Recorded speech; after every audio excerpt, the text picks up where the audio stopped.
All right, so Dina, we're all here, you think? We have a quorum? I'm just going to share. This is what I think is our current status. Is Sarah, I spoke with Sarah Had last night. I know that she said she might be, she would be attending, but might have a couple of things going on. So if she's not logged in yet, I'm not surprised. Is Brad here? But everyone else appears to be, and we have no quorum issues. All right, well, I'd like to bring the meeting to order. Start. That's I don't see what time it is. What time is it? 9:04. 9:04. Okay, it's official.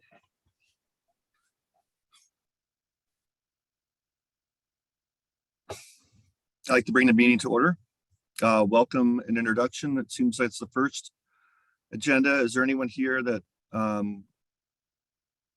we don't typically talk to or know at the moment? I don't see anyone in that category. Okay. Want to do formal introductions with everyone as a reminder of who we all are. It's been a while, honestly. I wouldn't mind it myself. So, introduce myself. It's Peter Danforth, Lamoille County Conservation District Manager and Chairperson for this board. Do you want to call out names, perhaps? Sure. Or... I'll call out names. Dean. Hi, Dean Pierce, staff. Okay. Megan. Megan Rodier with Lamoille County Planning Commission. Okay. Dia. Say that right. Devlin, staff. Jed. Jed Pfeffer from the Stewards of the Greensboro Watershed. Ken. Kent Henderson, Friends of Northern Lake Champlain, a voting member. Lauren. Lauren Weston, District Manager for the Franklin County Natural Resources Conservation District, voting member. And she, her pronouns. Dick. Richard. Oh, you're muted.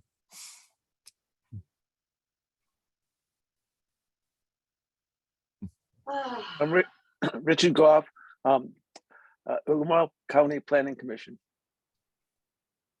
Ken.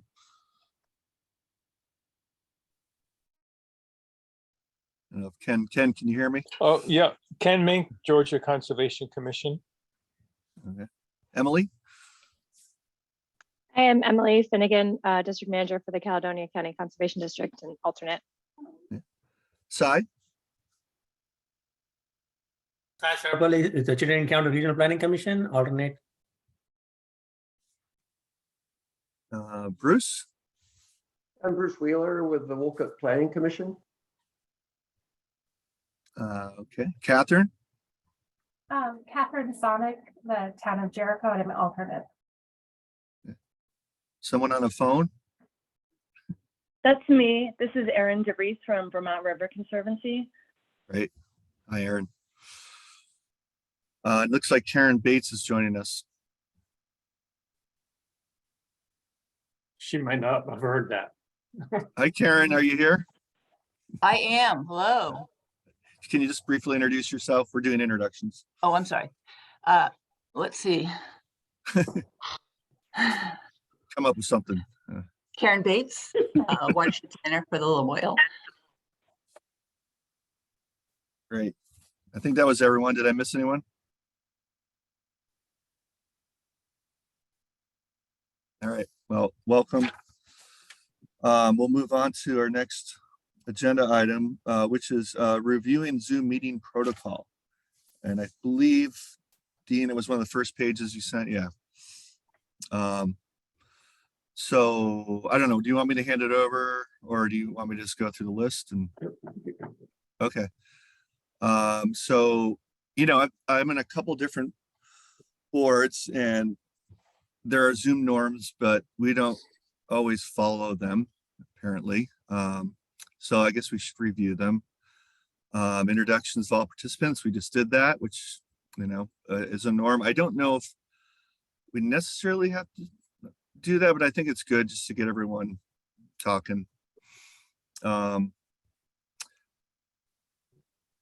second item is, as possible, BWQC members should have in their Zoom name and title, so name, organization, voting or alternate, and pronouns if desired. Do we need to put voting or alternate in there? I suppose it would be a good thing to do and make it easier and quicker to get through things and know who's here and who isn't. So I guess at some point, it doesn't have to be during this particular meeting, but it'd be good to update your title if you haven't already, or your organization. And does anyone have any questions about how to do that? Peter, I'll just say I like doing it for when I do a vote, so I know who I'm looking for to see if they are voting, Okay. and that they're an Yeah. actual voter. That's why I added it. No, you did it. That's great. And I'll probably do that as well here at some point. Yeah, Peter, I have a question about it because I can see that my organization is not included. So how do I add that to my video shot?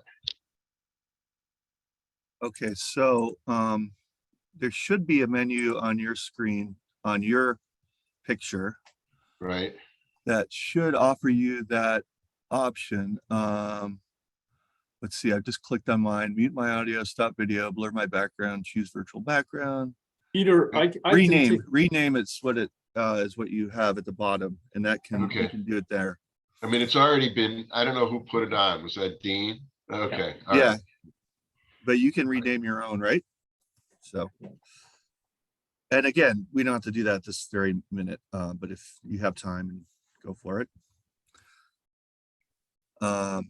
Any questions about that before I move to the next bullet point? Okay, hearing none. BWQC members are expected to have cameras turned on during the entirety of the meeting as technically possible. I've noticed in a lot of meetings that this isn't the case. People don't always keep their video on. I mean, we'd prefer it if you did, but if it's for a reason, for instance, you're at home, you don't want to, there's something going on, you don't want people to see, that's fine. But for the most part, try to keep your video on if possible, unless you're calling in, obviously. So any questions on that? There's a lot of things that happen in my home that I don't want you to see. Sometimes family members being strange. All right. I'll go on to the next point. BWQC members are expected to stay focused, avoid multitasking, and follow the guidance of if you wouldn't do something in an in-person meeting, don't do it at a virtual meeting, quote unquote. I think everyone pretty much follows that protocol. Any questions on that? Okay, hearing none. Next bullet point, BWQC members will use the raise hand function on Zoom to indicate a request to speak, come off mute. This is an effort to make sure all are heard in turn. Does anyone have any questions on how to do that? Oh, Megan?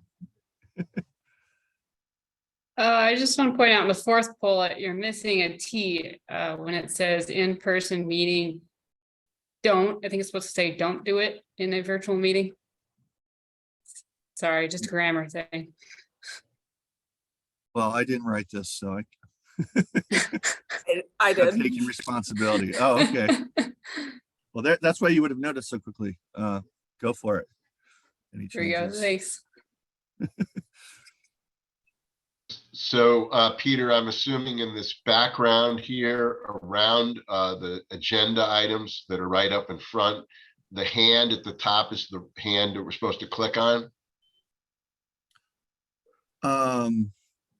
It's under reactions at the bottom of the screen. The bottom. Oh, okay. You'll have raise hand, wave hand, laugh, cry, Okay. Right. Okay. whatever. Right. Okay, screen. sounds great. Thank you. Dean, you're using your real hand? Well, I was going to say, I think some versions of the app actually will recognize if you raise your hand. There's a setting so that you don't have to do it, but I'm not sure. Oh, really? Maybe I'm thinking Teams, but I know that one of them does it. So biometrics thing? Sort of, yeah. I don't know. I haven't seen that in mine. So, I mean, is it preferable to use that rather than raising our actual physical hand? Yeah, it's easier to see. Like it's a yellow, it's obvious, it's there. And, you know, obviously, sometimes, for instance, I'm looking at the Zoom norm screen and I can see 1, 2, 3, 4, 5, 6 people in front of me. Obviously, there's a lot more people, so you'd have to scroll through unless you open up all the windows. So you have to open up to show the full video grid. And that sometimes can't happen if I say I'm reading this, I won't be able to see everyone. So if, make sure that people help me out as far as who may be raising their hands. You can interrupt if you need to. Okay, thank you. Yeah. Okay, any more questions on that? I can move on to the next bullet. So all members will stay muted until called upon. If needed, Quest staff may mute participants to avoid background noise. Yeah, I mean, that's pretty straightforward. I mean, does anyone have any issues with the Quest staff muting you? I mean, you can always unmute yourself.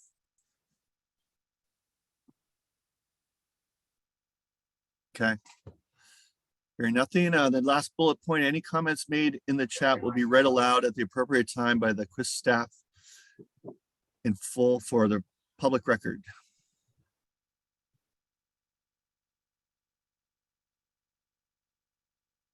Any questions on that? I think it's supposed to say /recording.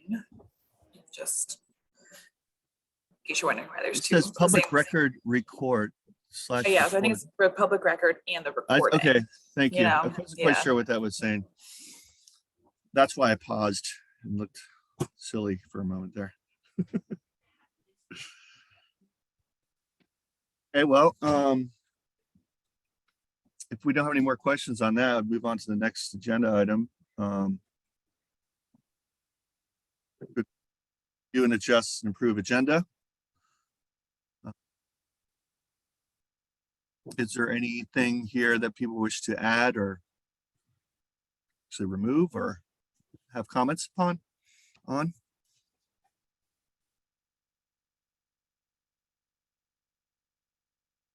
Okay. Hearing none. We'll move on to the approval of the minutes. I think, Do we need to point of order on this? I think in the past you have approved agendas, so you may wish to continue, you may not. So a motion to approve the agenda may be in order. Okay. Do I hear a motion to approve the agenda as stated? This is Erin. I make a motion to approve the agenda. Okay, I recognize Aaron as making a motion to approve the agenda. Kent, is that a hand to second? Yes, this is a hand to second the motion. All right, okay, so Kent Henderson seconded the motion to approve the agenda. All in favor of, or do we have any comments or debate upon this moment? Okay, hearing none. All in favor of accepting the agenda as written, say aye. Aye. Aye. Aye. Aye. Okay, all opposed, say nay.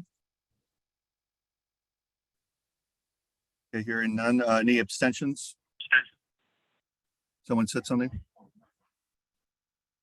Nope. Okay, the agenda has been approved. Now we can go on to the minutes. Has everyone had a chance to review the minutes from the last meeting? Okay.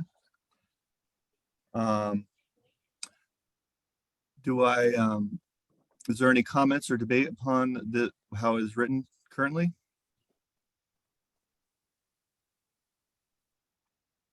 Okay, do I hear a motion to approve the minutes? Okay, I'm getting some hands here. So just as a form of protocol, I think we should stick to the vocal ayes because it gets a little confusing. I mean, I would suggest. So I think Richard and Kent. So Richard, did you make a motion? I move that we accept the minutes as written. Okay, I recognize Richard Goff is accepting the minutes, making a motion to accept the minutes. Kent, is that a second? And again, yes, this is a second. Okay, I recognize Kent Henderson seconding the motion to accept the minutes. So I'll put forward a vote. All in favor of accepting the minutes, say aye. Aye. Aye. All opposed, Aye. say nay. Any abstentions? All right, the ayes have it. The meeting minutes have been, from the last meeting, have been accepted. All right, we will move on. Is there anyone from the public who wishes to comment at this point? Things related, not related to items on the agenda?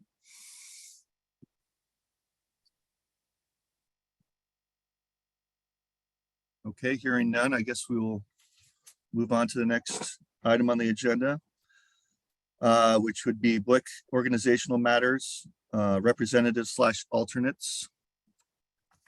I will hand this one over to you, Dean. Thank you. I just wanted to say that this item will recur on the agendas so that we always have a place and are able to take action if there is the need to appoint or seat someone.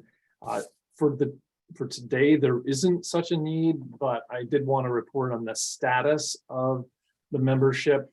Aaron DeVries has replaced Steve as the representative in the land conservation sector. And that's something that the group had heard at the last meeting and acted on in anticipation of us getting communication that formally did that, and that has come in. So there's really no need for action in my view. I also wanted to update the group. I'm not sure that I ever announced publicly that Fran Levitt had resigned as an alternate in the municipal sector. So I just wanted to make that clear, and I apologize also because there's some catching up to do on the website, and I believe that might have happened this morning. But that's the full extent of this, my comments on this agenda item. Okay, thank you, Dean. Does anyone else have any questions or comments regarding this agenda item and organizational matters with the BWQC organizational matters? Megan? Sorry, I think I used the wrong hand at first. You're waving. I used the clapper. Clapper. Oh, it's a clapper. That's right.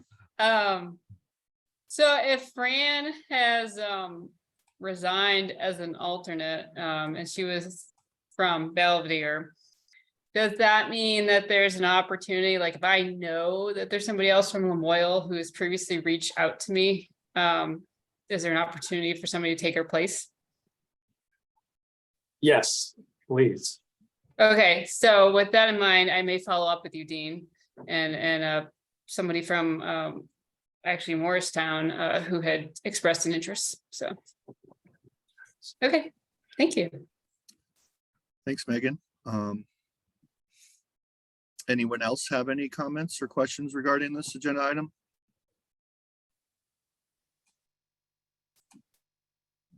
Okay, I'm scrolling through everyone's pictures here and seeing none. I will move on to the next item, number 7, discussion of funding, including possible timing for first solicitation and frequency and prioritization. I guess I'll hand this over to you, Dean, again. Thank you, Peter. I'm going to go through this fairly quickly, but I'm happy to go back or dwell on any particular points. This is information that some of you have seen before, but it seemed like it would be helpful to set the stage for the conversation that might happen with the next agenda item. I wanted to just share once again some of the tables from the DEC publication on the funding formula. There are a series of tables that were put together by DEC that showed a formula that's being used to take the total amount of money that is in the state budget for QUISP activities and divides it across the basins.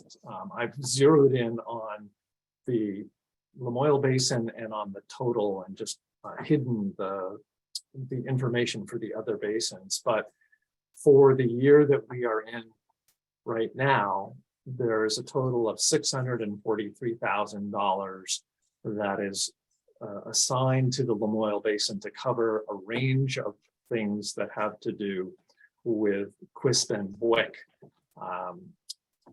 You can see in that first table that that $643,000 figure has a chunk that is for, in theory, that could be used for design and engineering and construction. There was also an element of the formula that said 7% of the amount would be for identification and development. And then that left $546,000 for the engineering and construction and operate, but not including O&M. O&M for now comes from a separate source. So $643,000. You can see the numbers. The thing that I also just need to stress is that there's a relationship.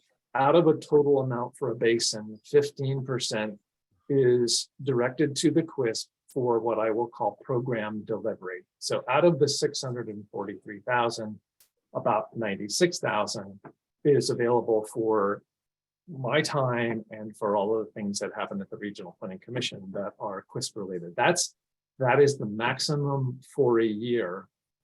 Something that is important to understand is that this total amount of money that comes to the Lamoille Basin is related to DEC's models for how much pollution reduction needs to occur. So that's what this second table is. The $643,000 for the year for the basin is built on targets, and it shows in this table as being in 4 categories, but actually in the Lamoille Basin, there's none that's assigned to the forest category. So it's actually 3. But I just wanted people to understand that there's this theoretical relationship that exists between the $643,000 and the 39.8, or so essentially 40 kilograms of phosphorus reduction. So in an ideal world, DEC might see it this way, that we could go out, find projects, do those projects. They would reduce phosphorus by about 40 kilograms, and we would spend $643,000 to do it. That's the concept. I just wanted to drill down a little bit more. The idea of 7% going into project identification and development is a starting point. It's something that the number could be higher. So that's a variable as we see it within the QUISP. But I just wanted people to understand that it is a 7% figure was used by DEC to make these allocations, but we're not restricted to 7%, and the number could be greater. Similarly, the amount of money that is available for design and construction and what have you, just as it is related to the amount of phosphorus production, they've kind of preliminarily divided it amongst the sectors. So if there's a certain amount, if there is, let's just say, yeah, if there's about 7 kilograms that are linked to farm fields, Well, that would mean 46 and 47,000 of the total would be spent in that area. But we're not locked in to that. So if people have seen these tables and you're thinking, oh, well, there's roughly $500,000 to spend, and we have to spend $100,000 in streams and $360,000 in developed, stormwater ponds and what have you. The answer to that is, or the response to that is no, that's not the case. They were used to build the total, but they do not control how we spend the money. Any questions at this point before I move on? Saw Erin had her hand up for a moment. But I don't know. Okay. Yeah, Okay. I put it down and then put it back up. Is it okay if I speak now? Absolutely. Okay, thanks. So Dean, is this the, you had mentioned at the very beginning, this is the 2022 budget, or is this the annual for the next several years? This is the amount of money that a plain reading of the formula document is that this is what is available for a period of 1 year. And so, okay. and it's the year that we are in, which in the state fiscal year started July 1, which means we're already halfway into this year. And so if we're taking these totals and we're dividing them by 12, well, really divide them by 6, because that's what we're talking about. So that's the first thing. And then the next comment I would say is that these figures were based on a $7 million total for the QUISPs. I think so you can see in this chart here, below the 643 is 7 million. We arrived at 643 for the Lamoille when the total was 700,000. I'm sorry, when the total was 7 million, sorry. I believe, I don't have the figure at my fingertips, but I believe that the pie is slightly larger in the budget that is being recommended for the coming year, the one that will start July 1 of 2023. So we can anticipate more funding at a roughly the same level. And the good news is that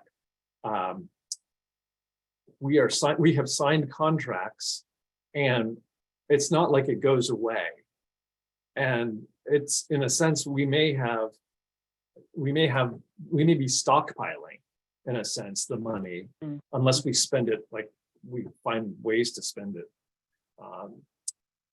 And the oldest money will be spent first, and that may not matter to you folks, but anyway, we can look forward. We should, at least for the next year or two, at a comparable level of funding each year. Now, to get into the weeds a little bit, there's some stuff in the contract. It does seem like DEC does not expect the QUISPs and the BWQs to be reaching these targets. And so that we won't be spending anywhere close to this, at least in some instances, some basins. They just don't expect it, and they're not going to penalize the QUISP and the BWQs for not spending all of that money in 1 year. They're recognizing that it's going to take some time to ramp up. Jed?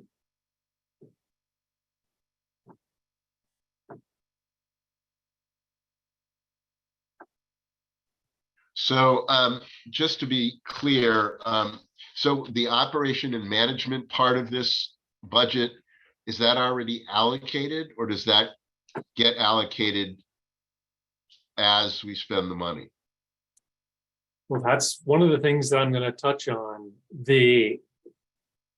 One of the needs that exists is for the QUISP to try to manage things so that the program delivery costs stay in balance as much as we can with the, I'll call it, project delivery costs, getting the projects done. So the Regional Planning Commission, as the QUISP, doesn't get that full $100,000 right up front and gets to spend it. However many years this program goes on, there will be a reconciliation at the end. And we do, as the QUIS, need to manage things so that we haven't spent a ton of money on administration and not done the projects to support that. We have to keep them in balance. This 85-15% relationship is important. And it is one of the things that, like I said, I'm going to touch on this in a minute or later, that we have to make work somehow. Okay, so the total annual cost of all the projects has to take into account the operations and management in some way then. I mean, I'm not. Yeah, so I'm not sure if you can see the highlighting of the screen, but the complete pie is $643,000. What is non-administrative is $546,830. So that's what can go. Now, if there are efficiencies, there's theoretically more, but one of the things that is, I think, a practical reality is that there's time spent getting things ready to be funded that happen before they're ready to be funded. And so they're going to be an initially higher than 15% usage of the money, if we think about it as a rate over time. So DEC's agreement with the QUISPs allows us to pull down a little bit ahead of schedule for the admin. But like I said, in the end, they have to balance, they have to reconcile. Okay. The other thing was, in terms of the forest allocation, why was it 0? I know this, we had this discussion before, I just don't remember the answer. Why was it 0? And can anything be allocated toward forests at all in the process? The short answer is that it's a function of the modeling that was done in connection with the TMDL. And that modeling showed that the problem with phosphorus coming from the forest sector was relatively manageable using existing regulations. So that's the first thing. Modeling and the problem in that area wasn't considered really bad. And the second answer is, yes, we can still direct money there. Okay. If there's a project that will reduce phosphorus, it may be still that it's easier to reduce phosphorus in the forest sector than it is in the farm sector. Or we might have a project in a given year that will do that. And so we're able, if it, and I'll talk about this a little bit later, if it's an eligible project and it performs well, then yes, it could be funded. Okay, and then finally, just clarify the $7 million again. I still don't understand that.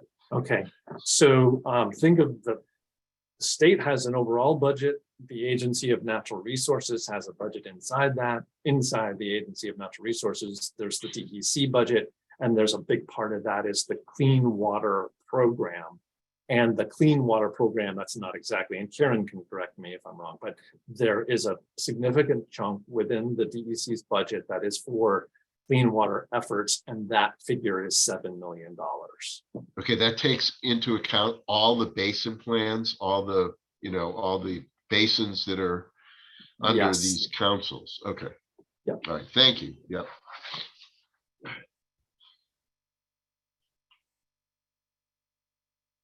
Peter and Cy. Okay. Dean, this is Ken. Where does stormwater come into? I don't see a category specifically for stormwater. I'm happy to answer that, Ken, but Peter, I guess I'll let you go. I mean, as far as hands, if we're going to follow that protocol, Ken, there were a couple of people lined I can up. answer that question myself while I'm asking questions. Okay. So stormwater is sort of implied, like a lot of things are implied here when they're saying farm field develop, forest stream develop will probably be oftentimes stormwater projects. So it's just kind of implied. That's the answer to that.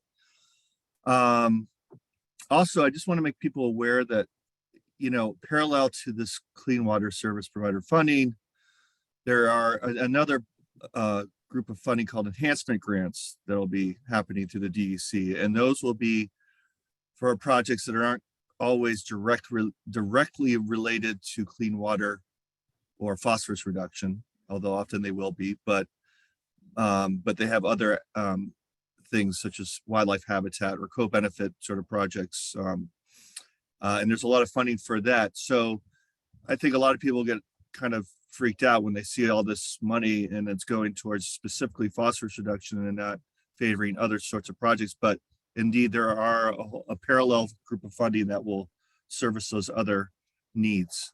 Just I want to remind people that that's occurring at the same time. Also, and I think I know the answer to this question, but I'm going to ask it anyways because I'm a squeaky wheel. When it says total annual cost, design, engineering, construction, there's a certain amount in total admin. The elephant in the room is there's nothing there for maintenance, but I think that's because they haven't, the rules on that haven't been completely written out, correct, Dean? And also, I imagine because it's the first year of funding that we're barely going to be able to touch through the timeline that maybe maintenance is being held off for future years. There is a separate amount of funding, and I don't know what it is off the top of my head. I don't remember. Okay. But yes, there has been work ongoing with the development of a maintenance manual and essentially a maintenance program, because the QISPs are, along with doing these projects, inherit or assume the responsibility for operations and maintenance or directing the funding. We have to make sure that if money is spent to do a project, that project is maintained so that it keeps doing the things that it was created to do. And the messaging from DEC has been that this is going to take a while to roll out, and that it's going to be starting with the development of, like I say, the manual, the training programs for the people who will be the inspector. There are different roles that are spelled out in this system. It's complicated. There are inspectors, there are verifiers, and there are the people who are actually doing the maintenance. And so there are questions like, should there be a certification, or is there some reason to do a certification of the people that maintain? And if they have that certification, then it will mean that they do or don't have to do something. So I'm guessing that the first year or so on the O&M side is going to be a lot of bureaucratic throat clearing, as I've said before.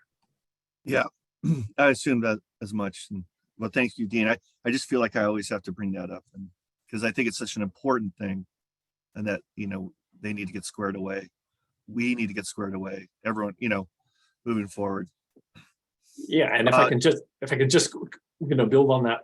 I mean, others on this call have probably seen some of the same webinars that I have seen in the last couple of months that are on the research that shows just how steeply the performance of these BMPs can drop if they're not maintained. Yeah. Or if they're not done well. So that it's kind of scary almost. Yeah, exactly. All right, so we have Sai and then Megan, so we'll go in that order. Hi, Dean. Yeah, just a quick question. So there's an allocation for identification and development process, or for our developing projects. So as part of the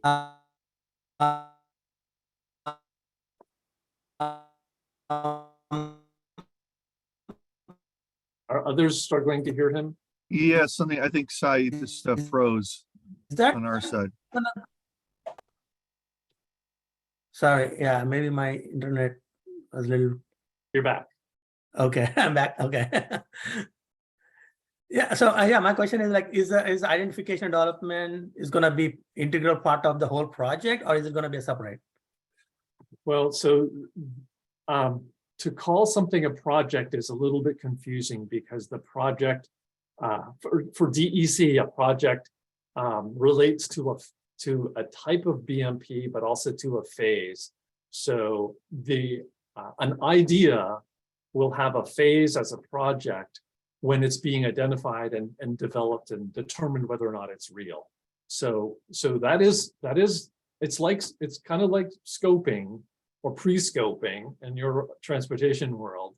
Okay. And some, for the starting point of discussion, 7% was assumed in this formula as being directed at that. But like I say, more can be spent, I guess less could be, but I think one of the questions that we will be resolving in the next few months is what should that be? Because it's going to help prime the pump for projects in later phases. Mm. So in that case, like, you have a breakdown for design, engineering, and construction for different categories. So do we also need a breakdown for identification? Well, as getting into the weeds a little bit, but the 7% was actually built on a 3% and a 4%. I think that I think that most likely there will be a chunk of money or a solicitation or a something that relates to ID and development. And the goal will be to ID and develop. I'm not sure that we will necessarily want to or need to split it into two. I think we may deal with them as a combination and say, here's an amount of money for ID and development, because we want to bring them to the point where we know it's a real viable project. Mm. Makes sense. Thank you. Megan, I think you're up. Yeah, I guess I just kind of have two related questions. And I think we talked about this a little bit in the past. So if you have a current project, say it's under like a clean water block grant, which does not currently cover O&M maintenance, could say the town or the partner organization apply through the QUIS for just kind of O&M maintenance? So that's my first question. And then the second question is, for the projects that aren't going through the QUIS and go through an enhancement grant, are those grants going to cover O&M in the future? Because, like I said, a lot of the block grants now, they won't let you, do O&M maintenance as part of that program. Okay, if I can, it's okay, Peter. The second question is one I guess I'll take up first because I'm remembering it a little bit better. My understanding is there will be an opportunity for the BWQC and the QUIS to look at projects that have been completed at some point in the recent past and decide whether or not we want to, because they have good phosphorus performance, we want to essentially assume responsibility for them, but at the same time, be able to take credit for their phosphorus reduction and essentially put them on our ledger. So if you've used a different grant program and the project was done, and under that project, there's no funding for O&M, so whoever did it's got to deal with it. But at some point, the BWQC around the basin will have an opportunity to say, hey, we're going a little slow on the development of projects or funding of projects that are bringing down phosphorus. Let's look at some recently done projects.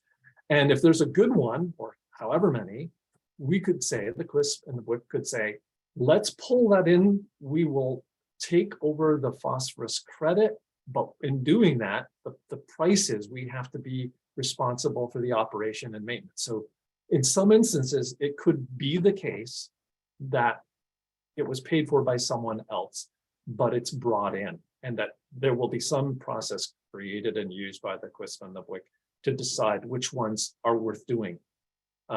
So that's the answer to that. In your first question, I think some of it depends if has that project been done? I mean, if a project got to 30% design using one funding source, or but then you want to change who your funding is because you're on to the next phase, you can come to the QUIS with that project. It's not locked in. I have I just like two in mind where, for example, we have a block grant funding for final design and implementation, but there's just no O&M maintenance. So I think it would be in the same camp as the same realm as the answer to the second question, the one I just answered, and that is it could be done. And at some point, the QUISP, I think in the Missisquoi Basin, for example, that there's so much need that QUISP will spend time thinking about taking in projects, but it's going to be tricky because figuring out what the O&M costs are going to be and budgeting and forecasting that is going to be the trick. Mm-hmm. Yeah, and that can be done as part of the final design process, is kind of forecasting that. Okay, so there is some hope. Thank you. Are we ready to move on, Peter? Oh, you're muted. Peter, you're muted.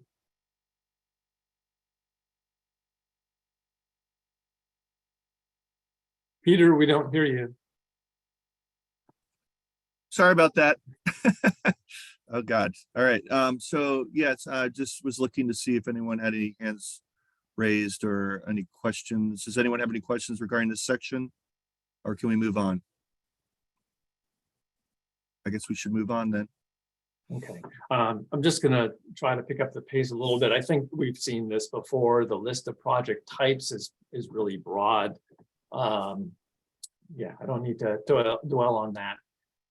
Now, something that the Missisquoi Council had done was have an opportunity to comment on things like what's a realistic time frame for solicitation, and how much demand will exist and for which type of projects. And I can say quickly, as an aside, that the Basin 5 Council, that's the Northern Lake Champlain, one of their ways of assessing how much demand will exist in types of projects, they're creating what they call a pre-application process that they are making available. I'm not, and Catherine Dimitrick and I and others talked about this just yesterday or the other day. We're not recommending a pre-application process, but that's one way that some of the others. But before there's any kind of conversation about this, I'll open the floor for people to comment on the timing and frequency and things of that. But I wanted to touch on the items on this slide here, because I can understand if people are starting to get fidgety or worse or frustrated or itching because things have happened so slow. And I've needed to point out some things that are listed here. And one is that this is a process that starts with a law and has an administrative rule. So many laws in Vermont have administrative rules that go through extensive processes, but there's also a layer of stuff that is called guidance. And there has been many months, it's exceeding years, effort to develop guidance materials. And I just want to use as an example, chapter 6 of guidance, and in the packet, so there was a slide that I think showed the different chapters. But chapter 6 is a crucial chapter. It's about project eligibility and screening and prioritization and selection. So all of the stuff we need to be ready to do. And it's in its 5th draft. So it's still a moving target. And hence, we as the QUISP aren't really comfortable saying, okay, here's definitely how it needs to be, because this is what the guidance says, or here's how we think maybe it should be. And the guidance has some things that are shalls and some things are shoulds and mays. And so it's complicated, and I don't mean to sound like I'm whining, but it has made things difficult and continues to make things difficult when it comes to sorting out schedule. A very important piece in this puzzle is, I mentioned law, rules, guidance. There's a policy that DEC has that gets updated regularly called the funding policy. And that's going to be crucial in determining project eligibility and things like that. That's been in development. That's supposed to be, I believe it's nearing the stage where it can be made public, but it hasn't been shared outside of DEC yet. And that's crucial. So we're waiting as a quiz. We're waiting for that. The uncertainty caused by the delays has meant that our budgeting process for the first year has not fully gelled and is still ongoing. And that, frankly, we have been spending a lot of time participating in the development of these guidance documents. But again, I'm not trying to come across as whining, and I just need people to understand that insofar as we talk about timeline and figuring out demand and things like that, we have a kind of complicated backstory.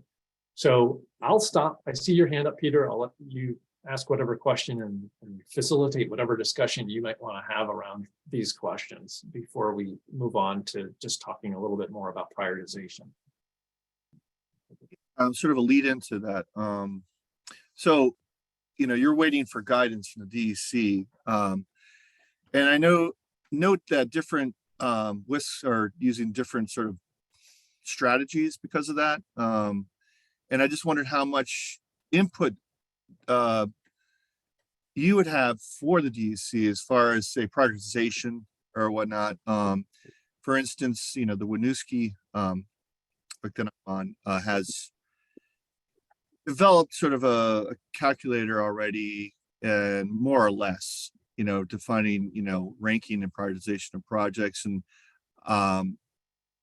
and you know, so each, for instance, each board seems to be in it ahead of the other board on certain items, right? Like we've done the RFI, for instance, or the RFQ. What is it? You know, qualifications. Whereas Winooski hasn't done that yet, right? But Winooski's got a more advanced sort of calculator, and we don't. I don't think, unless you do have something, Dean. Well, I don't know. Stay tuned. Stay tuned. I'm just sort of wanting to know like where we're at with that, and I guess you're going to get to that. Yeah. So I guess ultimately my question is, how much input does QUISP have on the DEC to motivate them to finish their guidance? It's been frustrating. And I will say it's been a little contentious at times. Yeah.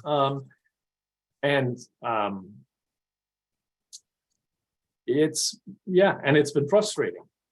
Yeah. But we have participated quite extensively throughout. And what I think is some of the what's driving some of the frustration will become a little bit clearer when I talk about prioritization. Okay.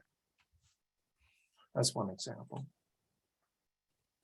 But I will agree, as for strategy, we started out of the gate a little bit more quickly than some of the others, but given how things became bogged down with the guidance process, we've backed off a little bit.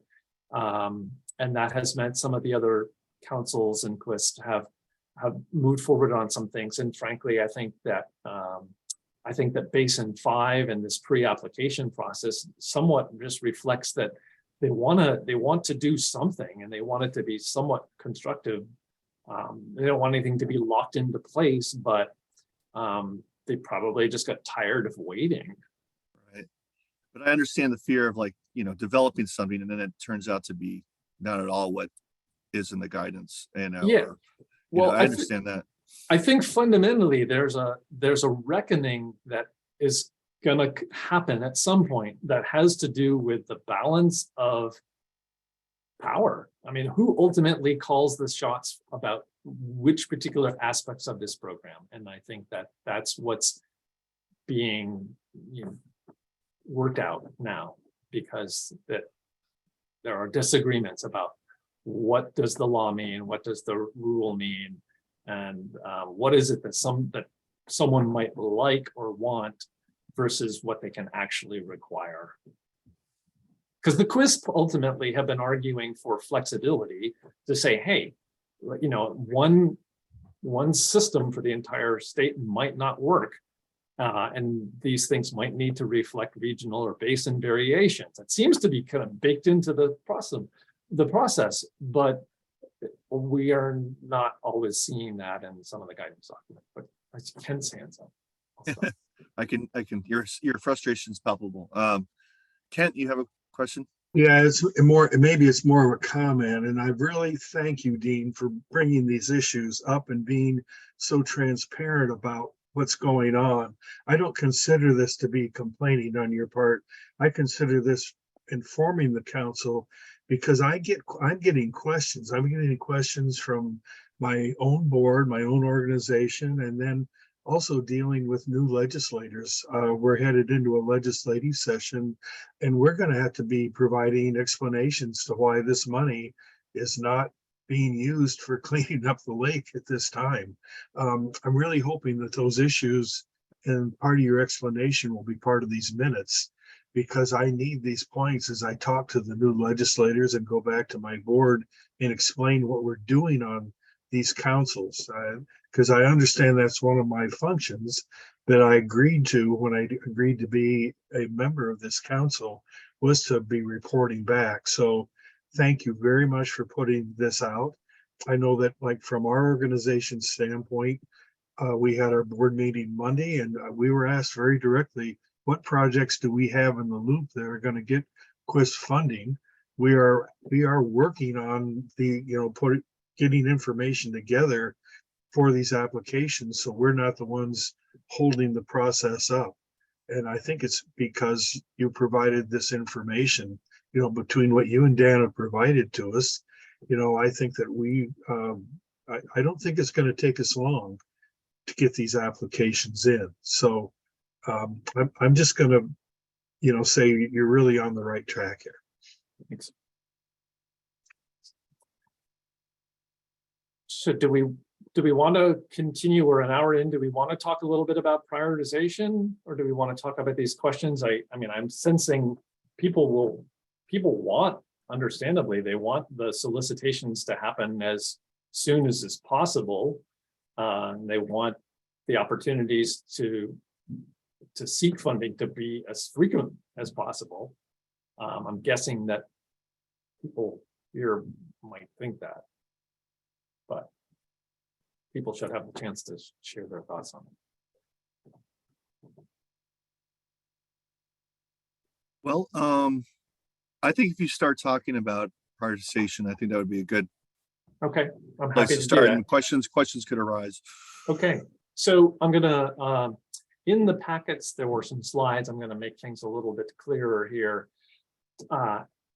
Month or two ago, DEC, at one of our check-in meetings or meetings with QUISP, shared, I'll call it a model, a system for prioritizing projects. And that's what I copied parts of for the packets, but essentially it's a spreadsheet, and in that spreadsheet you can put in project types, put in projects, and the information I'm going to walk through. And now DEC was clear. They were clear. They were saying this is not, they were saying DEC is not telling you that your prioritization model needs to be this.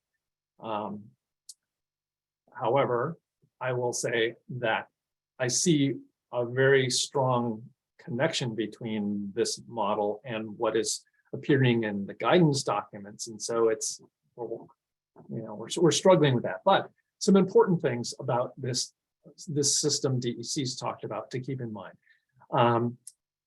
If there's a project that is seeking funding, that project has costs. Now, there are at least two pieces to cost. One is, how much will it cost to do the next phase?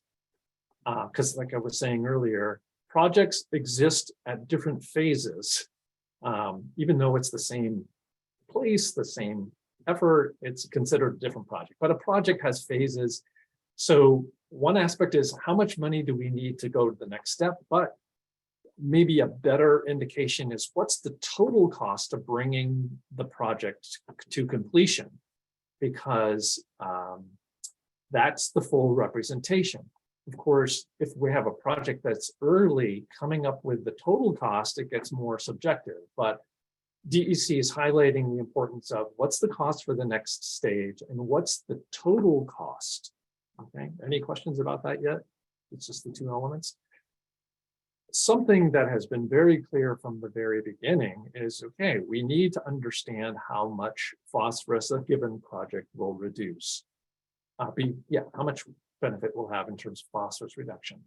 DEC has been very clear, and they've been working really hard on tools, calculators, basically, that can take some data and tell you, it gives you an estimate of how much phosphorus would be reduced by a project. So in this model, they have columns for the costs for the next stage, column for the total cost, column for this estimated phosphorus reduction, and they have the calculation done, how much does it cost for each kilogram. So if you have the total cost and you have the phosphorus reduction, you can do the arithmetic and you can know how many dollars per kilogram are reduced.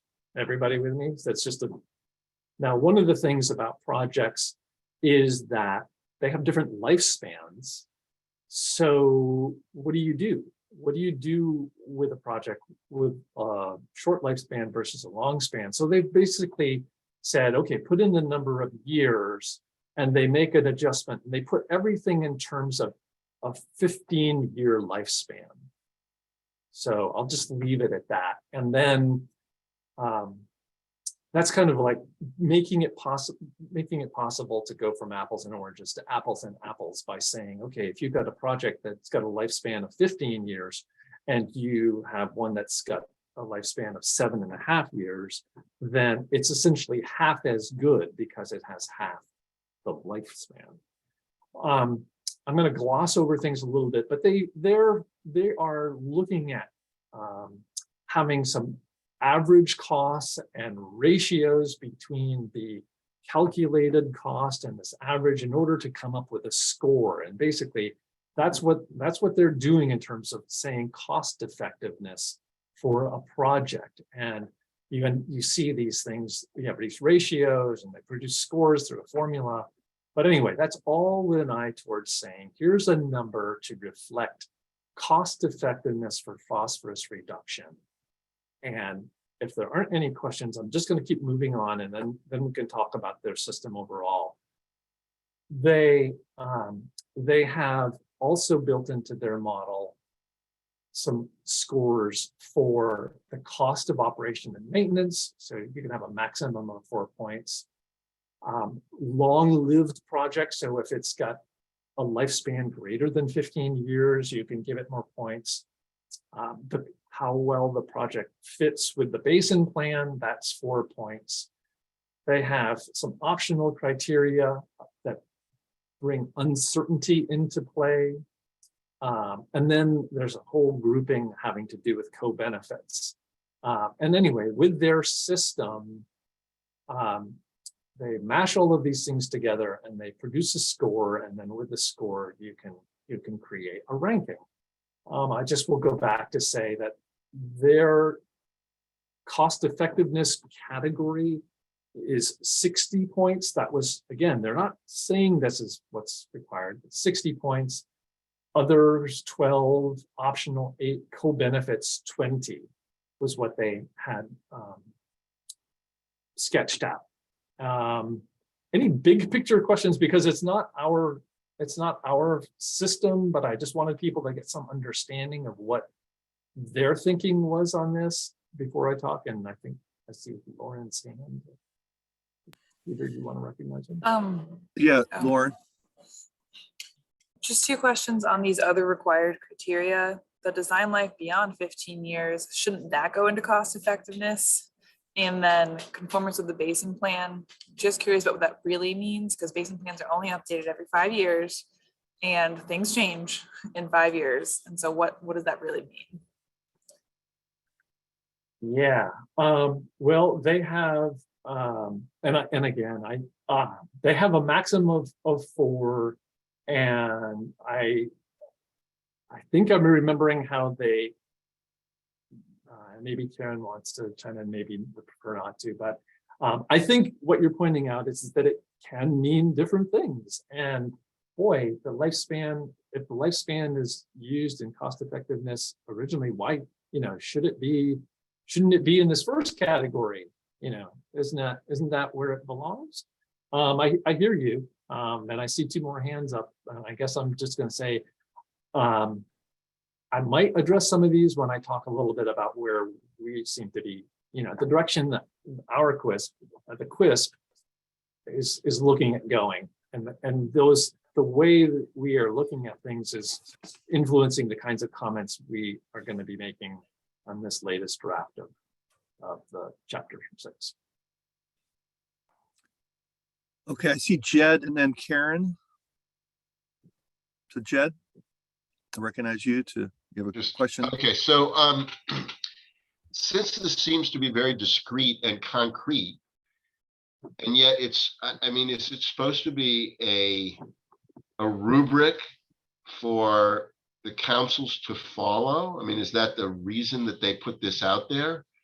It would seem, given I'm guessing that the effort they put into creating this, has a reason, which would seem to be that it's some kind of rubric for councils to follow. And I'm just wondering about that in a large question. If I can just jump in then, Peter. Yep. We're supposed to follow, the law, the rule, the guidance, these policies. The guidance document is where some of this stuff is being spelled out. The formulas, the spreadsheet that I'm showing you here is one manifestation, which again, in fairness to DEC, they have said, we're not telling you have to do it like this, but I think that it illustrates some of the thinking that is in the guidance. But in the end, I've always struggled with the word rubric, but where the rubber will meet the road in the guidance is how many things are shalls and how many things are mays and shoulds, because that's going to determine what flexibility the councils and the BWQs and the QUISP have to come up with their own final formula. Is in terms of where does this work in the system, the one thing that is very clear is that the QUISPs will receive applications. We will do an initial scoring of those applications using whatever prioritization system that has been put in place. We will provide this initial ranking to the BWQs and whatever background information we can, but it will be the BWQs' job to make the final determination of the ranking. And that raises the question of, well, how much can the BWQs change the scores? Well, it's obvious from the rule that the BWQs has all kinds of things that it can say about co-benefits, but one of the critical pieces in all this is how much do co-benefits represent of the total score? And just if I can tie this quickly, this shows 20 points. The Basin 5 Council is looking at co-benefits being somewhere between between 5 and I think 15%. Maybe they went as high as 20. But anyway, that's another big piece of it, is how much weight do co-benefits get as a whole. But the QUISP prepares initial rankings and scores, gives them to the BWQs, and the BWQs make the final assessment of what the rankings are, because the rankings will determine what gets funded. Now, if we have enough funding for all of them, great, no problem. But if we only had enough funding for the top 3, well, then the number 4 wouldn't get funding. Thank you. Okay, Karen, I recognize you. Yeah. Here's my cat. He wanted to be held, or else he was going to be noisy. So I was going to respond to Lauren's comment, and I'm hoping I got all the her meaning, but it was regarding sort of the importance of the tactical basin plan in scoring. And how that's going to be affected by the fact that you might be dealing with a basin plan that's 4 years old. I think one thing to remember that it's really the phosphorus per dollar is the big weight here. You know, anything that's going to provide that is going to probably be, is a primary, I guess, the primary point, or the what you're going to focus on in terms of identifying projects. You're not going to go wrong there.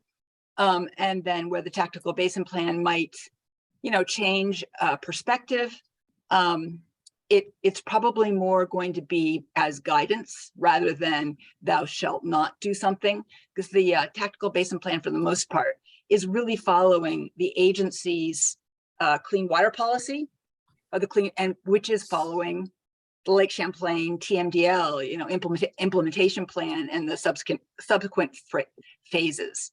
So it's only going to help by maybe providing areas where we know there's going to be a lot more phosphorus reduction, or there's going to be community acceptance of a practice.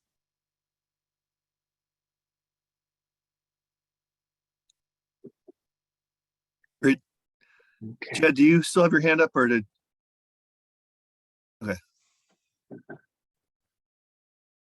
Thank you, Karen. So if it's time for me to move on, I can do that.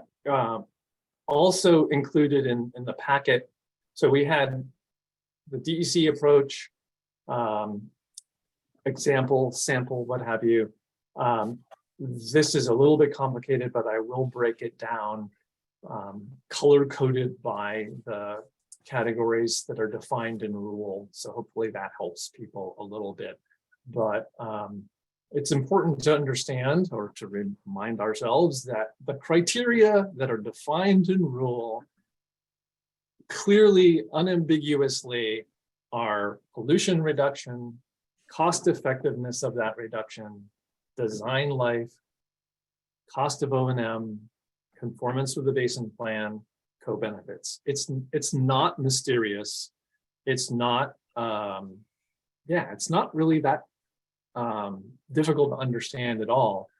And so we're, in ArcWISP, are trying to have a system that adheres to, or observes the rule directly and clearly. So it's not that different. We fully accept and understand that the phosphorus reduction estimate will come from the calculators that DEC has developed. No question there. One thing that is up for discussion or consideration is that some projects will have a one-time phosphorus benefit. It's something that happens when the project is first done. And although the examples that I borrowed from DEC's model, I don't have any of those numbers. It is a possibility. And so one of the things that I think our QUISP proposal could include is some recognition of that one-time benefit. So that's something that's different. Now, I've kind of combined a couple of different documents here. So when you have a tool that comes up with a number that is, you know, in theory, it's if these models were perfect, if the model said it would be 20 kilograms of phosphorus reduction in one case and one in another, that's real information. So that 20 kilograms of reduction 20 times better than 1 kilogram. Our thinking for the time being is that, yeah, and that whatever weight is given to phosphorus reduction as a score, it needs to acknowledge that. So you can take numbers and you can normalize them. You can basically have them fit within the range. So even though 21 kilograms doesn't have any relationship to 30 points. Let's just say phosphorus reduction is 30 points. You can mess with the numbers so that they get normalized. And anyway, I might have miscopied things, but we're talking about taking phosphorus reduction on its own and making it a score. The thing that the DEC model does, and we continue to struggle with why it does this, but it combines phosphorus reduction with cost into a single measure and treats that as though it's what the rule says, when that's not what the rule says. The rule says the criteria are phosphorus reduction, that's absolute phosphorus reduction, the cost effectiveness of that reduction, which is a separate but related item, and et cetera. So our working model has a discrete score for phosphorus reduction because it reflects however good or bad the phosphorus calculator is. We're a little concerned with the idea that the any inaccuracy in the phosphorus calculation multiplied by whatever inaccuracy may exist with the cost estimate multiplies that uncertainty. Now, they address it by having another column for uncertainty, but we don't think that that's necessary. We think that as the phosphorus calculation models improve, that will help tighten the scores, but we don't feel like they should be combined because it makes matters worse, the uncertainty multiplies, and it's also not what the rule says. So I'm just belaboring this, I will try to move on. We have no problem with the idea of looking at the next stage costs and the total cost, that's clear.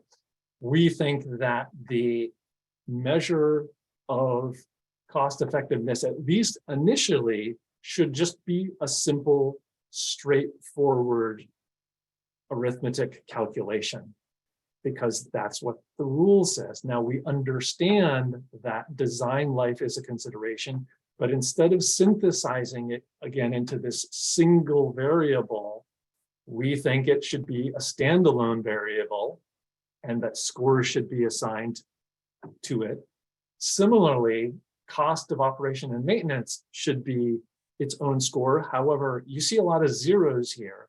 I'm sharing it this way because one of the things that might happen when there is not particularly good data for all the projects in a category is to give them all zeros or to change the weight to some very small number, to essentially take it out of the consideration. It's going to be part of the mix, it's considered, but the cost of O&M, Megan was saying, as projects get closer, we can refine the estimates of O&M, but I believe DEC itself would say that the information, the data for cost, for O&M costs is still pretty squishy.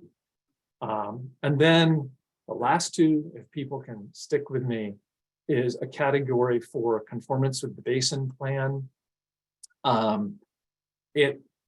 The thinking that we have is that it could be at different levels, something that a project that is presented for consideration that is explicitly mentioned in the plan, that should get the maximum number of points. There may be instances where it's not as explicit, but it's certainly possible to read it. Well, maybe that will get half the points, the maximum number.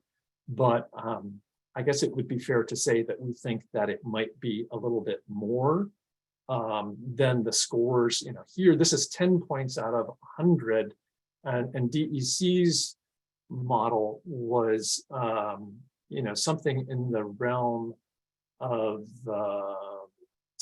4 points. And our thinking is that because it's specifically identified in rule as a factor, it should get more points. Trying to wrap up, if people can bear with me, is there would be co-benefits. Now, this particular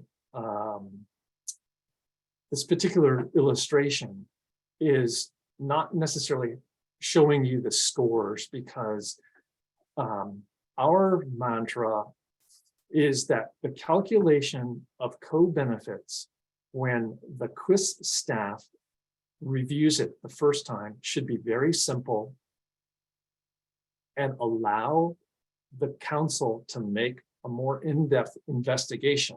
But if we think of there's a UVM study where there were 6 categories, I believe.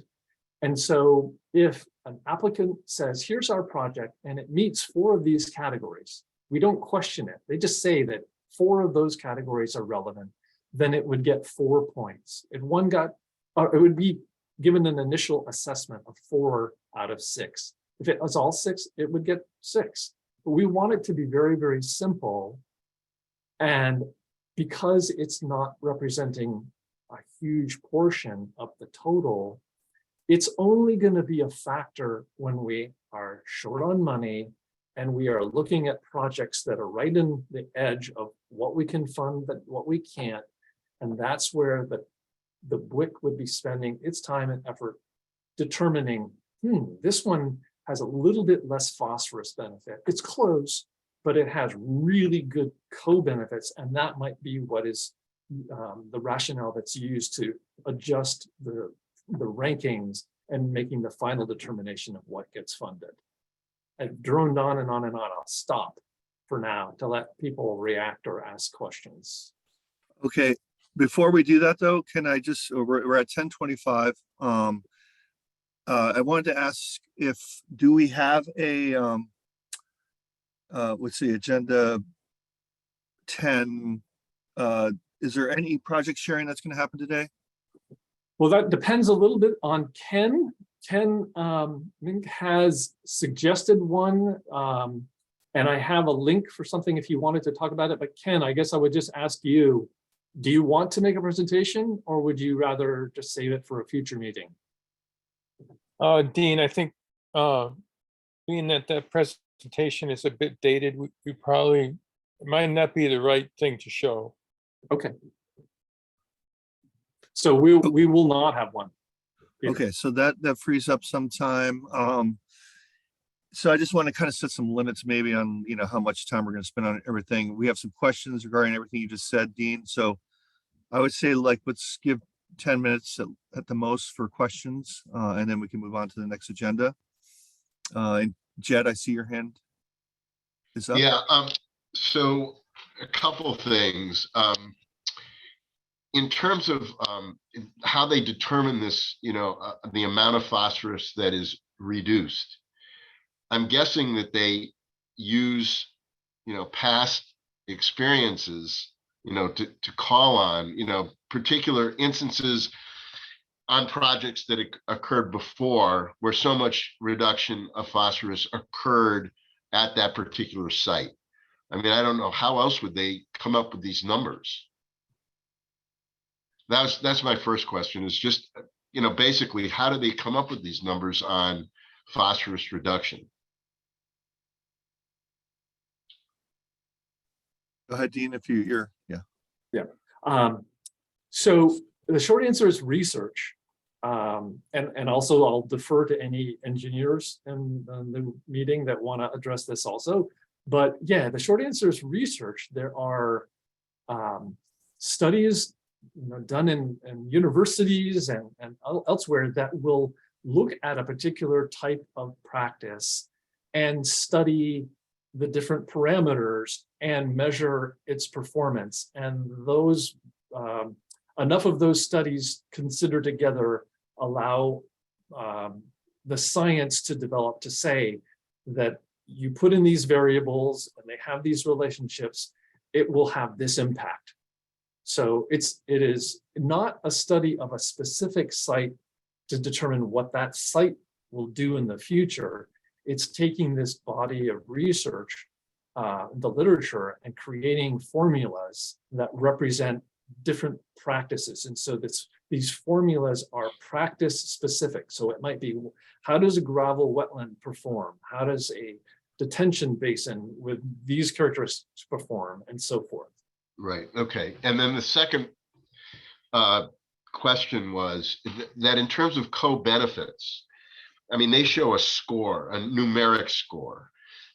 When we get, let's say, a particular project that you send to us, I would hope that we would get sort of a narrative of what the co-benefits are, because to me, a score of 6 or 4 really doesn't mean anything unless I understand what the number, refers to.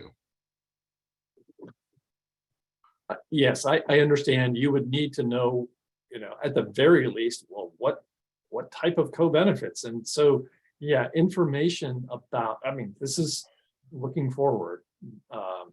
But yes, you would know that a particular project's co-benefits may be in the area of some social benefit that arises as compared to some other type of environmental or economic benefit. That would be important to know, and you would have that information. One of the things that we're stressing for now is that it's possible to spend a lot of time investigating what the co-benefits mean when they're not going to be important to determining the outcome in most of those cases. And we're thinking that the effort should be made at the point, and it may be that there'll be a two-step process where there's an initial ranking, and the policy will be that, okay, if we have an idea of how much money is available and we've done this prioritization, the staff will then do a detailed description or more detailed narrative for the 2 projects above the line and the 2 projects below the line, so that there's a basis for the discussion. It's just that's saving effort so that we do not have to do all that detailed work for the 5 above that or the 5 below that, because it's not going to matter. Okay, thank you. All right, I have Aaron and then Lauren. Hi there. Just sticking on that co-benefits aspect of this table and prioritization. So it sounds like we're not going to go into, like, when the council receives these lists of projects and scores and that sort of thing, we're not going to go into a deep dive on each co-benefit and debate like, well, I think this project should be scored higher for that co-benefit than this one. Is that kind of what I'm hearing? Or well, the council will do what the council does. We can't, the council will ultimately decide, but we're emphasizing simplicity up to the point when a preliminary prioritization is done, and that the focus on the details be on those that are close to the bubble. See, the thing about, as Karen and others have said earlier today, the main driver for the scores are phosphorus reduction. So if we have a list of 10 projects, let's just say, the projects that are getting near the top, they're not there because of co-benefits, and they're there for phosphorus. Let's just keep it that way, simple. And so debating the merits of the co-benefits, it's not going to really change that. Now, I know that one of the ideas that some have suggested, and I think DEC has done mentioned this at one time, is to talk about negative co-benefits. So I guess if someone believed strongly in the idea of negative co-benefits, then that would support an argument to say, hey, we need to look at co-benefits for all of the projects. For now, the QUISP doesn't buy that. Negative co-benefits are not a thing in the rule or the law. Now, maybe that would be something that in a detailed discussion, figuring out what projects near the bubble are moved forward. Maybe that's where that would happen. And so I don't want it to sound like co-benefits won't be discussed or debated. We're just trying to be pragmatic so that we don't spend a lot of effort where it's not material to the outcome. Okay. And then just a suggestion, I know we're not there yet, but when projects are proposed, it might be, you know, and I know we'll have like a template of what needs to be included in those project proposals. And maybe this has already been discussed in previous meetings, but, and I know co-benefits aren't important, but I was on another council call and we were talking about negative co-benefits, and it kind of got into like a big back and forth about like co-benefits, if they have all of them, but there's one negative one, then it's a score of 0. And I was like, whoa, like that, I do not agree with. But I would propose that in the project proposals, that there's a narrative that explains, and it, maybe it's just a table, maybe it's just a paragraph of those co-benefits that that project, if implemented, would provide. And then that gives the QUISP, you know, just it simplifies things, right? It's like you see that, you read that, then you can put your 1 through 6 scores, and then we can get into, I won't, you know, debate, just deep discussion about those co-benefits when they're, you know, right on the edge of being selected based on their phosphorus reduction. So just a suggestion, but maybe someone's already brought that up. If Peter, I just very quickly, and I don't want to hold up Lauren, but Right.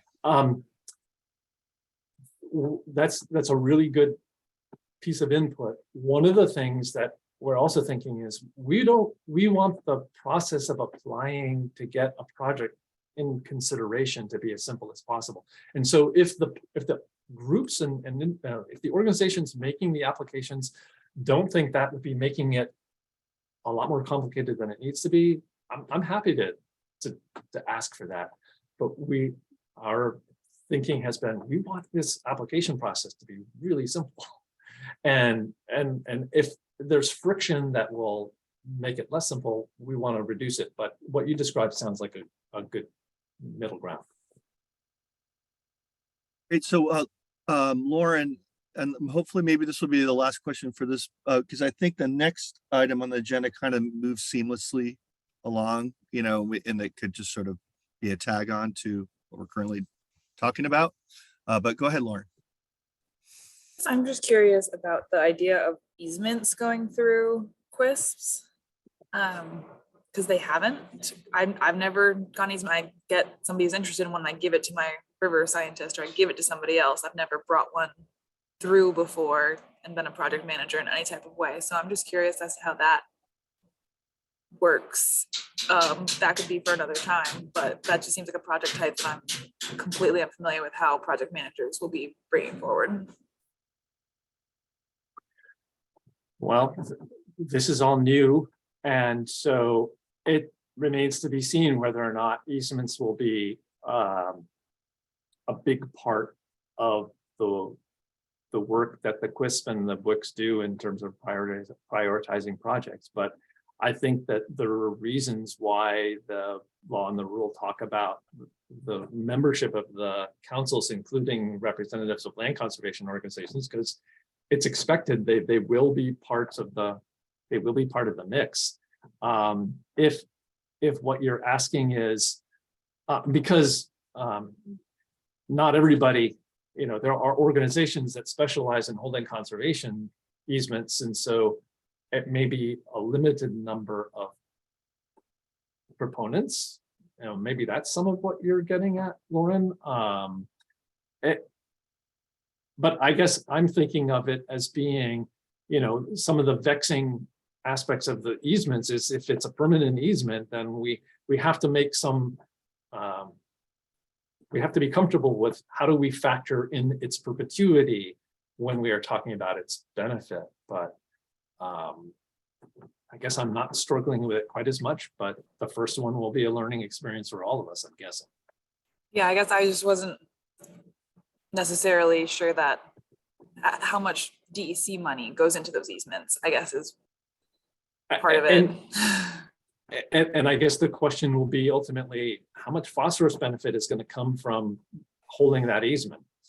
You know, if there's a calculation that if DEC has a method that says by permanently assuring that this land will be in this state, if there's a P number that comes from it, as opposed to not having that permanent protection, that's going to be a big driver.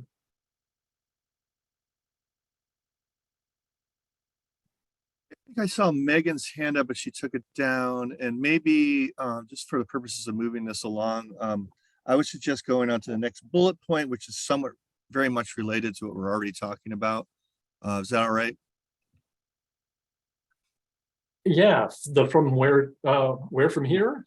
Where from here? What do we do next? And I think so I brought this one up specifically when we were emailed back and forth, because sometimes there's so much content, but we don't know, we get a lot of information, but where are we? And where do we go from here? So in other words, what in my mind is what are the expectations with the upcoming meetings? For instance, should we expect that there'll be results for requests for qualifications that have gone through? Are we going to hear about that?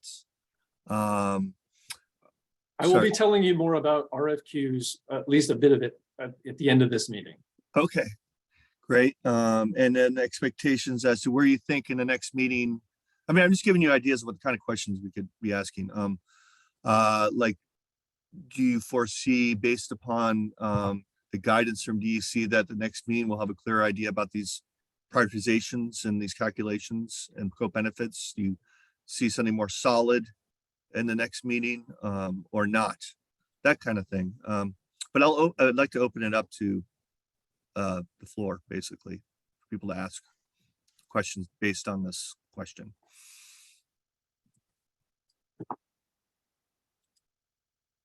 I can take a stab at answering those questions, at least. Yeah, so this is the November meeting. We are meeting every other month. That means next meeting would be January. And it is our hope that there would be a presentation on a prioritization tool. So the spreadsheet would be illustrated with numbers, and that it wouldn't be the situation where you are told you must approve it, but if there was support for it being used in the first run, then that would be great. So we do expect to do that in January, and that would mean if we have a clear indication that it's either approved or there's support for it, then if all the other pieces are in place with the funding policy and the guidance documents, then we could be looking at a solicitation being announced soon after. So in regards to the money portion that's allocated for this coming year, you think that maybe not the next meeting, but by the March, we would be seeing potential solicitation? So yes, I think you can see my screen here. Yep. I've got points. So I think I should spell this out here.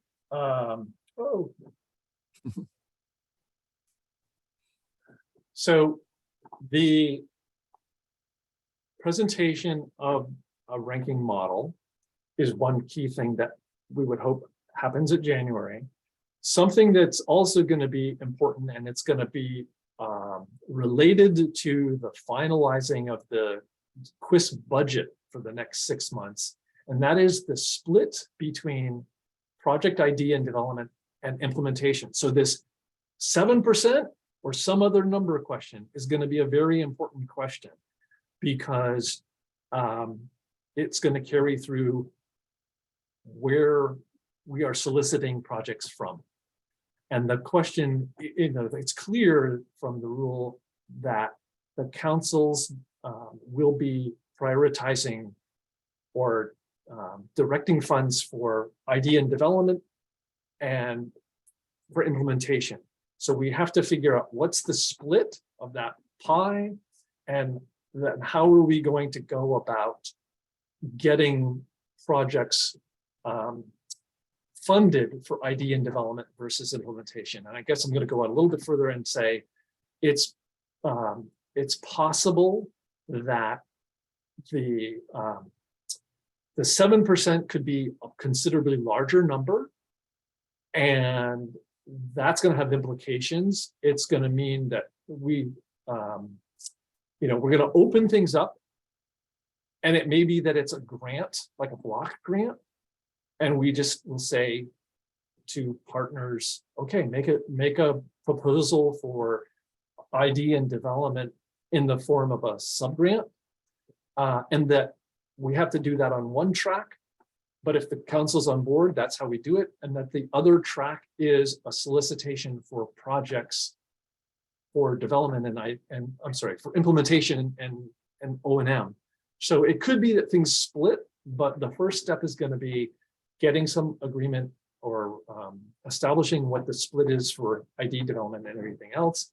And then what are the paths that are going to be followed to do the ID development projects versus the implementation projects. Am I making myself clear at all?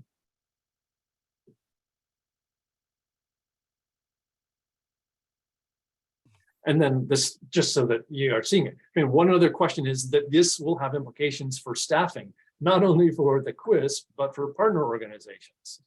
Because if the amount of money that is dedicated for ID and development is substantial enough, and that the partners can make some decisions on their own budgets in terms of staffing, they may choose to do that because it may be relevant.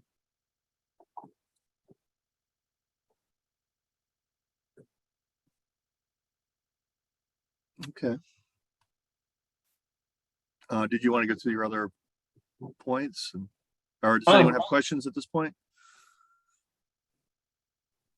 Yeah, the second bullet, balancing project expenses and program delivery expenses, is the point I made earlier, and that is this 85%, 15%. We as a QUISP, it's a little bit of a juggling act. We have to try to constrain our project delivery costs so that they stay relatively in line with the project expenses, or we have to try to find ways to move money out the door for project expenses, and that helps increase the amount for program delivery. And I can repeat that but it's keeping those in balance. And that's also related to this split, because whatever dollars are directed to identification and development, that is a way of clearing.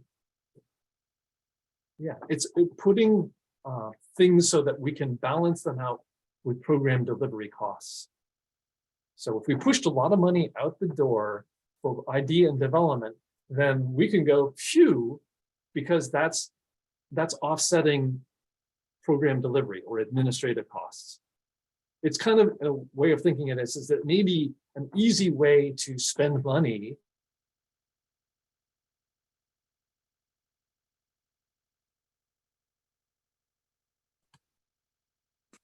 Frozen. it doesn't involve permits and yada yada yada. Yeah. But it's a question that will be resolved and will be related to this. Well, 7% or what? What's the other number? And then of that, how do we move that out the door? Where does it go? What's the process for it? Then grants, groups of projects versus contracts of specific projects. This is something I mentioned a second ago, and that is that it may be that project ID and development is done like a block grant, and so there would be proposals, etc. If people have participated in those kinds of grant programs before, and I mentioned staffing, so I'll stop there. Lauren, question? Yeah, I think something that I've heard from other districts, but not necessarily in the work meetings I attend, is this fear over a group like bringing a project to the WIC, and then the WIC and ending up deciding to like give the project to someone else to be more cost effective. I don't know if you can speak to that. I'm not worried about it, but I don't know if I should be. So as long as the sponsor is pre-qualified, then it doesn't have to be a competitive selection. So that would mean that a pre-qualified partner can say, here's our project, and it would be processed, and it doesn't have to be a competitive selection. We would not be in this crazy situation of saying, yeah, we know you're the sponsor, but we still have to have a competitive selection. There's some nuance in that, but I think as a practical matter, there aren't very many groups that would want to poach a project from another organization. So I don't know how real the issue would be, but one of the reasons for pre-qualifications is so we've taken care of that so that a sponsor will be in line and we just go back to them and we do the paperwork.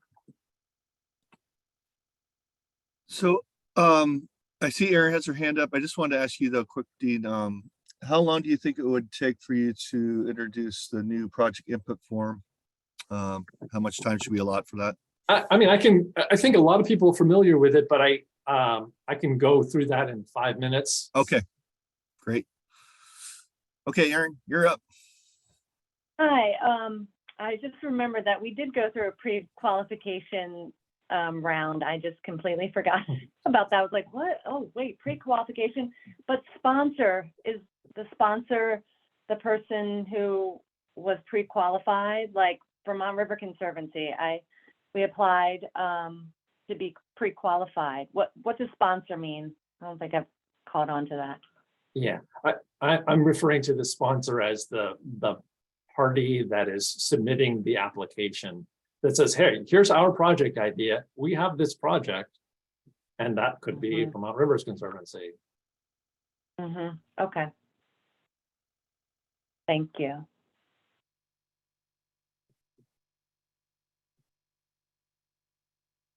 Sorry, Peter, I did have one more question. I just looked down. This is maybe a little thing, but I don't know, when it comes to money, money is not something to make, I don't know, it's not a little thing.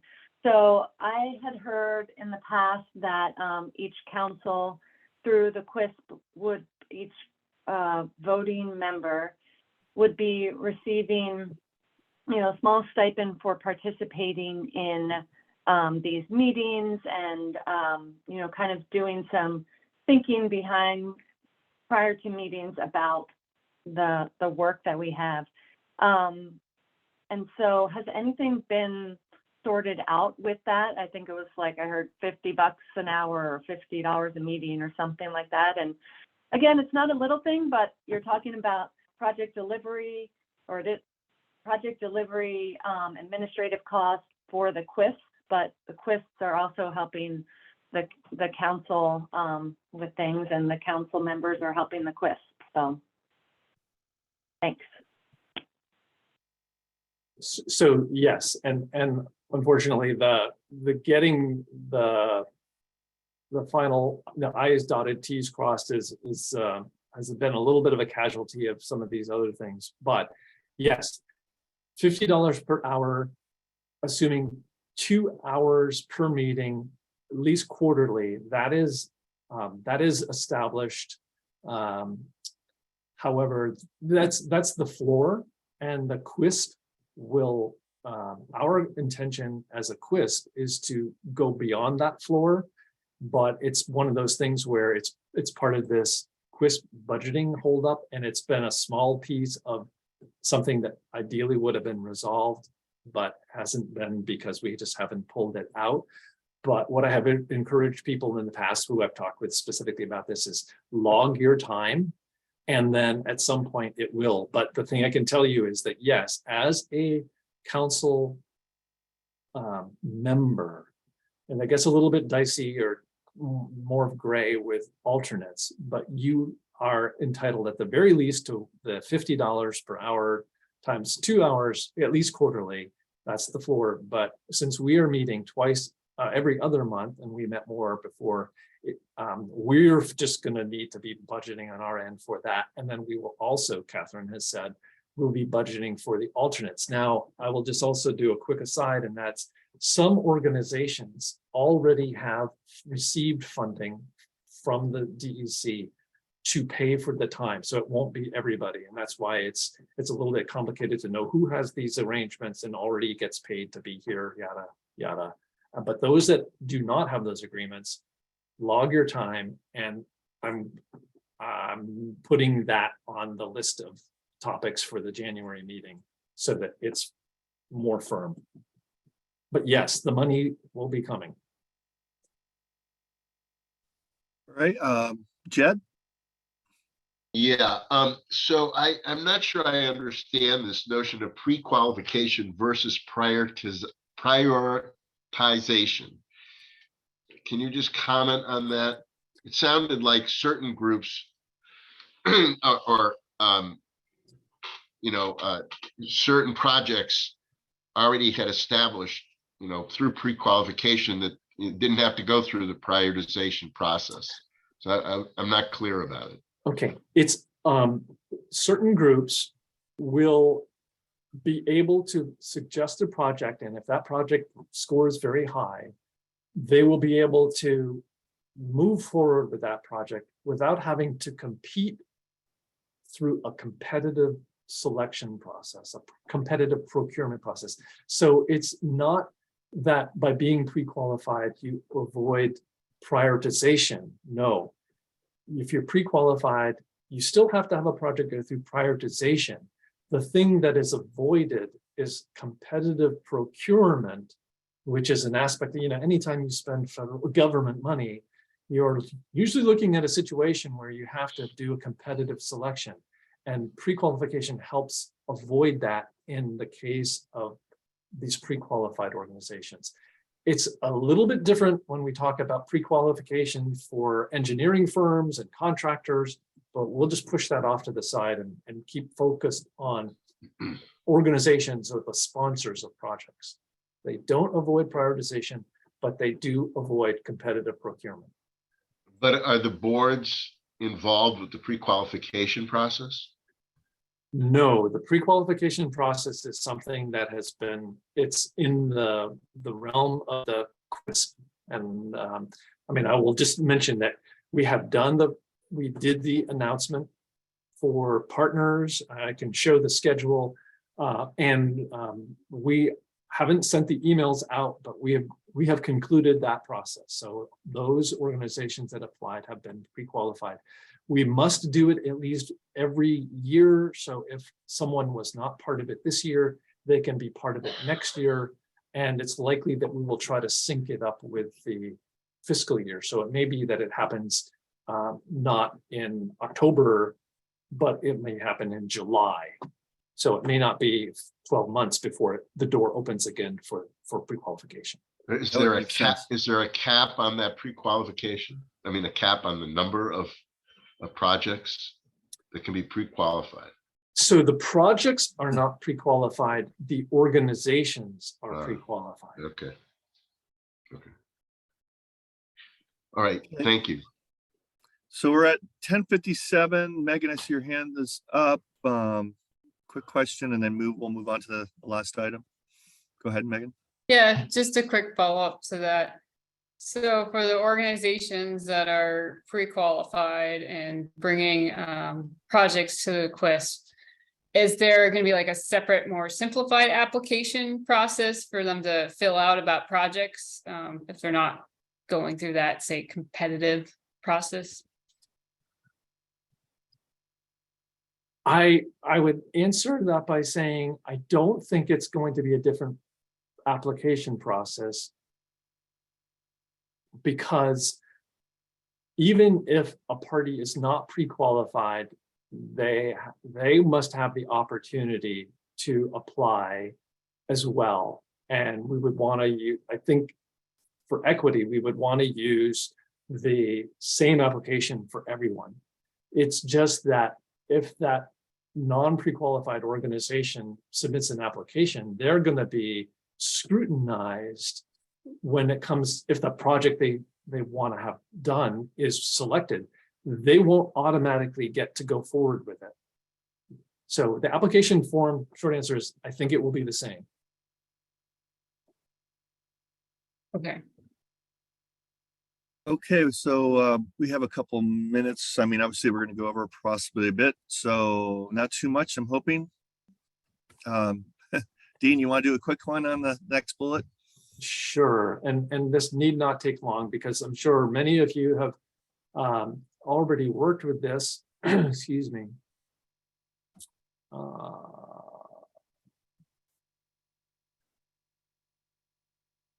So the meeting packets had some slides in them or some images in them that included a screenshot of the Watershed Project Database. My apologies, this is a picture, and these projects are shown are in the Missisquoi Basin, not the Lamoille, but the link is here, and that will take you to the Watershed Project Database. And it's the big database where all of the projects that we know about are stored. And as a quick aside, one of the things that is happening is that people like me and people like Karen are having conversations about winnowing down this database and trying to find the real candidates that might move forward. What I would say, and also updating things that need to be updated. So if you're an organization that has a project in the project database, one thing I would just throw out there is that, hey, you might want to go and check and see if anything about those projects needs to be updated. But the database is the central repository for projects. And there's also a component of it that is mapped. So you can see where projects are. Not every project in the database shows up in a map because it doesn't have a spot location, but you can use this link to get to that map system. But we're going, and the reason this is up for discussion is that to be part of this funding, a project, an idea, it needs a project identification number. And in the past, projects would be in the database. They would go in the database different ways. This project input form is meant to help simplify the process. And I'm not sure Karen can let us know whether or not she thinks it's simpler, but because I mentioned Karen, an organization that does water quality projects will create an account if it doesn't already have one, and it will use this form to put a project idea forward. If it hasn't already talked with the watershed, the basin planner, you should, but it's the watershed basin planner who will ultimately decide, does this get into the database or not?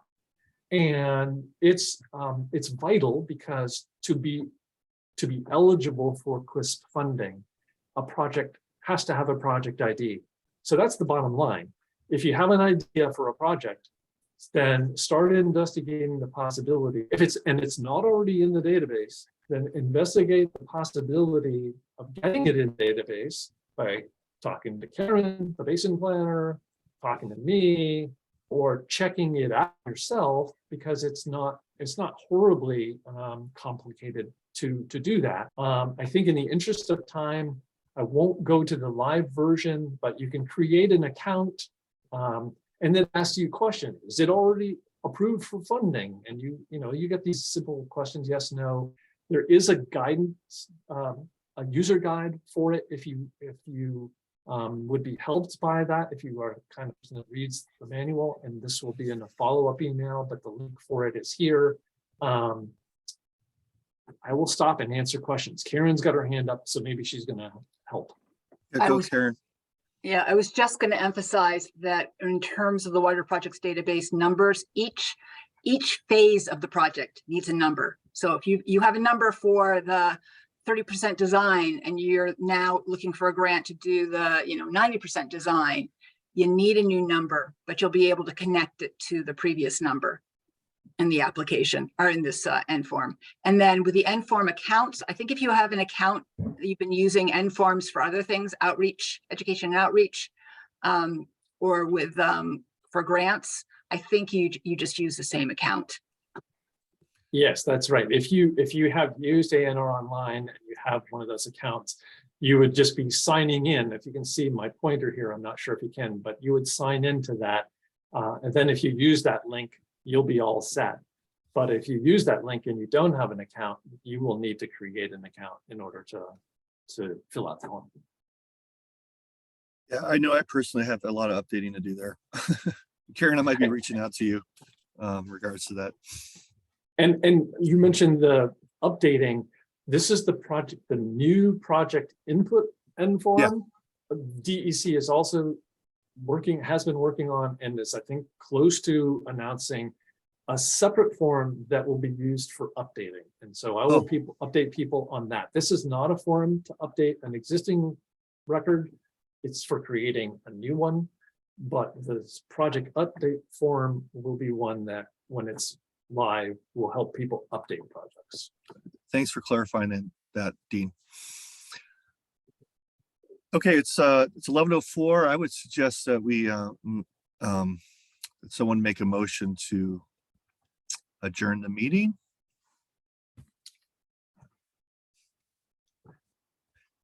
Do I hear a motion? I think Jed raised his hand. I recognize Jed Favre's I'll making second. a motion. And then Lauren seconding that motion. All right, all in favor, say aye. Aye. Aye. All opposed, say nay. All right, Thank you all. thank you all. Enjoy.